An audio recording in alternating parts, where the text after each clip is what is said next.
Hello students, welcome to Good Shepherd Education Center and Asha National English School. Today we conduct class 8th. Subject आपका civics है. Civics का पहला chapter पढ़ेंगे जो कि आपका है सोशल एंड पॉलिटिकल लाइफ, यानी कि सामाजिक और राजनीतिक जीवन के बारे में जानेंगे. ठीक है. द कॉन्स्टिट्यूशन पहला है आपका टॉपिक संविधान. सभी जानते हैं संविधान के बारे में. The constitution of a country is a collection of basic rules providing the framework. ठीक. तो कॉन्स्टिट्यूशन कलेक्शन है किस चीज़ का? रूल्स और रेगुलेशन का. संविधान, इस चैप्टर में आपके बात होगी संविधान के बारे में, जिसका सोशल लाइफ पे, पॉलिटिकल लाइफ पे क्या असर होता है. संविधान इट मीन्स आपके रूल्स रेगुलेशंस जो गवर्नमेंट बनाती है, जो सरकार बनाती है, जो रूल्स बनाती है, जिसके तहत हम अपने अपने कामों को करते हैं, योजनाएं बनती हैं, सभी रूल्स रेगुलेशंस को फॉलो करते हैं. कि आगे देखते हैं कि आपका टॉपिक नेक्स्ट क्या है. तो कॉन्स्टिट्यूशन या संविधान की बात होगी. जैसा आपका टॉपिक है कॉन्स्टिट्यूशन एंड डेमोक्रेसी, यानी कि संविधान और स्वतंत्रता के बारे में बात हो रही है. कॉन्स्टिट्यूशन एंड डेमोक्रेसी, यानी कि डेमोक्रेसी, जैसे कि हमारे देश में आज आप जानते हैं हम आज़ाद हैं, हम स्वतंत्र हैं अपने हर कार्यों को करने के लिए, या कोई भी डिसीज़न को लेने के लिए, या किसी भी फील्ड में काम करने के लिए सभी को वैधताएं दी गई हैं, चाहे वो लड़की हों चाहे वो लड़के हों. हर क्षेत्र में लोगों को आगे आने का मौका मिला है, लेकिन उसके लिए कुछ रूल्स बनाए गए हैं, कुछ नियम बनाए गए हैं, जो कि पहले के टाइम पे ऐसा नहीं होता था. इतने ज़्यादा रूल्स और रेगुलेशंस नहीं होते थे, या होते भी थे तो इतनी आपको डेमोक्रेसी नहीं थी. पहले के टाइम पे पाबंदियाँ बहुत हुआ करती थी. रूल्स बनते थे तो कुछ चीज़ें कुछ व्यक्ति कर सकते, कुछ नहीं कर सकते. पर आज के टाइम में रूल्स में चेंजमेंट आए हैं. रूल्स वही हैं, पर कुछ चीज़ें ऐसी बनाई गई हैं जहां हम लोग को आज़ाद तरीके से कुछ फैसले लेने का मौलिक अधिकार मिलता है. तो ठीक है, जैसे आपका है पहला टॉपिक नीड फॉर कॉन्स्टिट्यूशंस. आप कॉन्स्टिट्यूशन बनना क्यों ज़रूरी? क्योंकि सभी जानते हैं अगर आपके लाइफ में रूल्स नहीं बनाए जाएंगे तो आप लोग विदाउट रूल्स कुछ भी कर नहीं पाएंगे.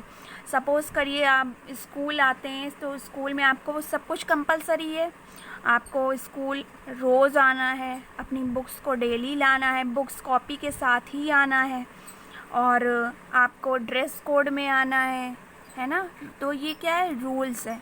ये रूल्स अगर आपकी लाइफ में नहीं होंगे, आपको टाइम से स्कूल आना है, आपका टाइमिंग सेट किया जाता है, इतने समय लंच होगा, इतने समय आप खेलेंगे, इतने समय आप ये करेंगे. तो अगर ये रूल्स कॉन्स्टिट्यूशंस ना बनाए जाए तो कब क्या करना है किसी को कुछ भी नहीं पता होगा, और कोई व्यक्ति कभी भी कुछ भी करने लगेगा. तब आपकी लाइफ में किसी चीज़ की मीनिंग्स नहीं रह जाएंगी. जैसे आपके सभी टॉपिक्स दिए गए हैं. It highlights the structure of government, their composition and division of power. ये तो हमने एक एग्जाम्पल के तौर पे बताया, पर यहाँ गवर्नमेंट और रूल्स की बात हो रही है. जैसे कि हमारे देश में आज तमाम तरीके के रूल्स रेगुलेशन बनाए जा रहे हैं. तो अगर ये रूल्स नहीं होंगे तो आप लोग कोई भी चीज़ अचीव आसानी से नहीं कर पाएंगे. तो ये आपके जो पॉइंट्स हैं इसको ज़रा ध्यान से पढ़िएगा, आप लोग रीड करिएगा. ये आगे और भी पॉइंट्स है जो कि पूरे संविधान के बारे में आपके बताया गया है कि लॉ क्या कहता है, क्यों ज़रूरी है, क्यों कंपलसरी है, क्या इसके रूल्स हैं, क्या इसके रेगुलेशंस हैं, क्यों हमारी लाइफ में इसका क्या इफ़ेक्ट पड़ता है, हमारे सोशल लाइफ में इसका क्या महत्वपूर्ण स्थान है. ये सब चीज़ें हम लोग को मैटर करती हैं. ओके. कुछ लॉज बनाए गए हैं, कुछ नियम हैं जो आप हर किसी को फॉलो करना है.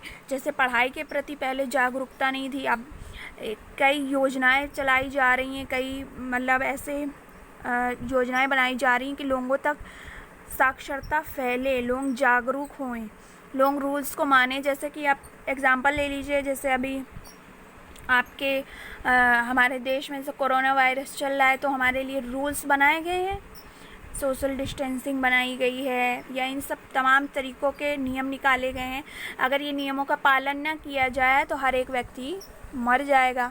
तो इसलिए आप जानते हैं कॉन्स्टिट्यूशन रूल्स को फॉलो करना, रूल्स का होना हमारी लाइफ में क्यों महत्वपूर्ण है। अगर आपकी लाइफ में रूल्स नहीं होंगे तो आपको दिक्कत होगी। हर कार्य को करने के लिए आपको पहली चीज़ कोई चीज़ का नॉलेज नहीं होगा कि क्या कब कैसे करना है, ठीक है। तो ये आपका जो पूरा ये पॉइंट है, इसको आप ध्यान से पढ़िएगा। इसमें आपको अंदर बहुत सी चीज़ें मिलेंगी पढ़ने के लिए, तो इसको आप ध्यान से पढ़िएगा। जैसा कि आप सभी जानते हैं कि Indian constitution was adopted on November, कब अडॉप्ट हुआ था Indian constitution? 26 November 1949, okay, and enacted on January 26, 1950। तो संविधान किसने बनाया सभी को मालूम है, डॉक्टर भीमराव अंबेडकर ने। रूल्स बनाए, रेगुलेशंस बनाए। अगर ये रूल्स ना बनाए जाते तो आप जानते हैं कि हम लोग को लॉ के बारे में कुछ मालूम भी नहीं पड़ता कि कानून होता क्या है। पहले के टाइम पे भी लॉ था, जैसे पहले राजा महाराजा का ज़माना हुआ करता था, तो राजा लोगों के पास आके लोग न्याय के लिए मांगते थे या कुछ भी गुहार लगाते थे, तो राजा लोग डिसीज़न लिया करते थे। लेकिन अब ये राजा महाराजा का टाइम नहीं है, ये 20th सेंचुरी है, ओके। तो यहाँ पे हमें रूल्स के अकॉर्डिंग चलना होगा। तो जैसा कि है key features of the Indian constitution, the key features of the Indian constitution are federalism, parliamentary form of government, separation of power, fundamental rights. ये सब तो आप पढ़ चुके हैं पहले भी। फंडामेंटल राइट्स, आपके क्या मौलिक अधिकार हैं, आपकी फंडामेंटल क्या ड्यूटीज़ है गवर्नमेंट के प्रति, सरकार के प्रति। आपको भी डेमोक्रेसी मिली है कि आप अपने देश में आज़ादी के साथ रह सकते हैं, रूल्स फॉलो कर सकते हैं, ओके।